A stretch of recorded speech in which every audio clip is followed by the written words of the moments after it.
So this is the brewery I've designed and built myself. So sort of your water supply goes in at the bottom of the counterflow chiller here, and there's a pipe that runs along the bottom there and goes into the HLT for heating up your strike and sparge water.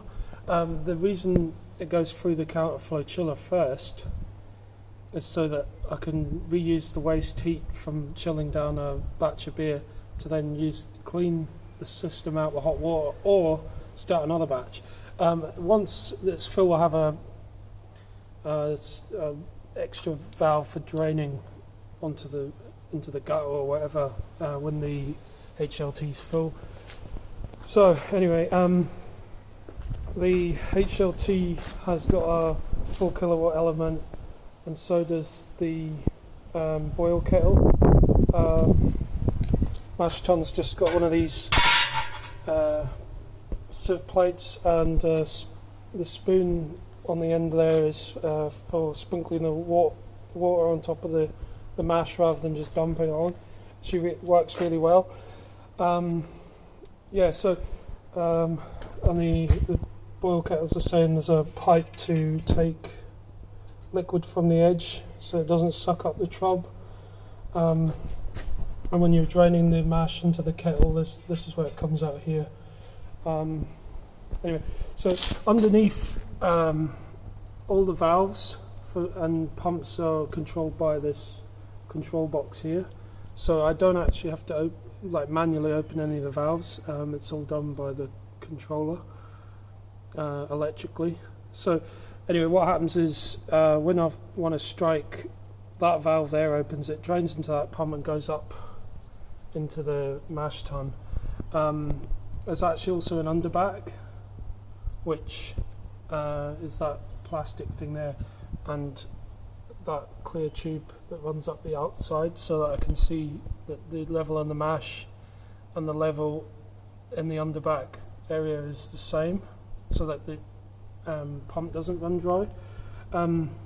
These are both filters that I can remove. One for the boil kettle, one for the mash tun.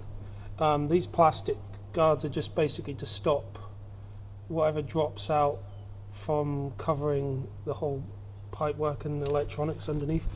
I also have a valve, the only manual valve on the whole system, so that I can actually close that before opening that if that gets bunged up with trub when I'm draining the kettle. Because if that wasn't there and you just unscrewed the filter,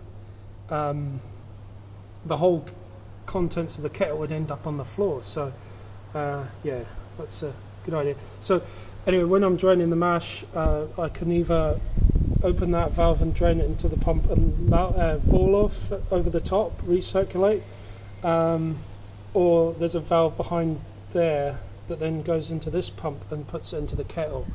There's also the option to put it straight through the counterflow chiller if I'm making wash for whiskey, because that doesn't get boiled.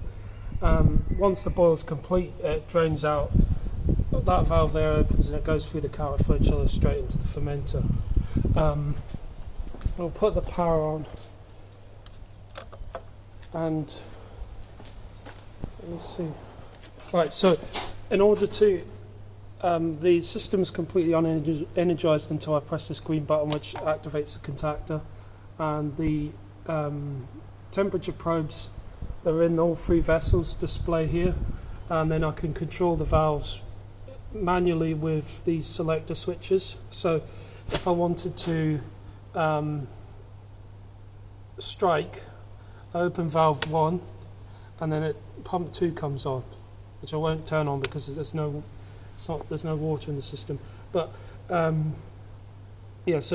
if I wanted to drain the mash, so drain the mash goes to pump 2, and then I select either the cooler or the kettle with those two there, or for example the kettle goes to pump 2 and then to the cooler, for example. So it's quite easy to control. The elements are interlocked, as it were, so that I can only have one or the other on, because the power socket that I have on the wall there only can do about 4 kilowatts. So I'm always doing it at the maximum. So if I had both on at the same time, it would melt the cables or tripped the breaker, which is probably more likely. There's actually level sensors in all three vessels, but the two that have the elements are hooked up so that the element can't come on unless this level sensor is covered.